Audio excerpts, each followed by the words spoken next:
Welcome back guys to this channel Grow Your Aptitude. This is the third tutorial on combination, and if you haven't watched my earlier two, then there is link to all those two tutorials in the description below, and there is also link to my earlier permutation tutorials. You can go and check those out also. So let's get started by taking a question. There are 6 cars and 6 bikes in total. Out of these, only 5 vehicles are allowed to be parked in a parking lot. So in how many ways can it be done if there should be at least 3 cars in the parking lot? So the question is very simple. It says there are 6 cars and 6 bikes, that is 12 vehicles in total, and out of those only 5 vehicles are allowed at a time to be parked in a parking lot. And there is also a condition that out of those 5 vehicles at least 3 should be cars. So there can be 3 cars and 2 bikes, or there can be 4 cars and 1 bike, or all 5 cars, because of the condition that there should be at least 3 cars. So there can be at least 3 cars or 4 cars or all 5 cars. So now here N1 and N2 would become 6 because there are total 6 cars and 6 bikes. So in all these cases N1 is 6 and N2 is also 6. But as for in this case where there can be 3 cars and 2 bikes in the parking lot, R1 becomes 3, R2 becomes 2.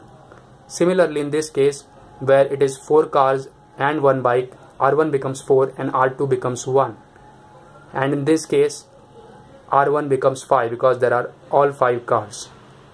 So either this or this or this. There are 3 conditions that we have now. That is 3 cars and 2 bikes, or 4 cars and 1 bike, or all 5 cars.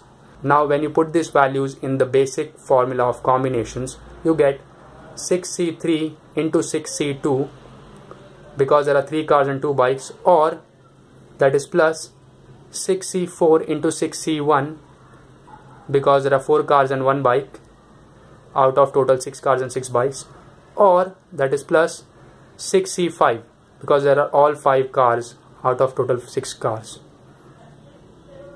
So now when you solve this whole part by basic formula of combination, that is NCR is equal to n factorial divided by n minus r factorial into r factorial, this is the solution.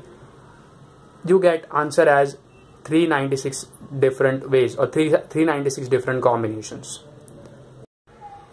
So now is a time for a question for you guys to solve at home, and this is the question.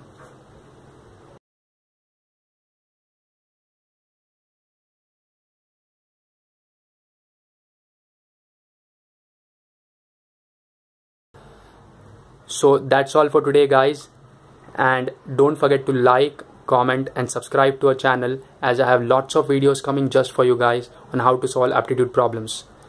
So thank you for watching, take care and see you in the next video.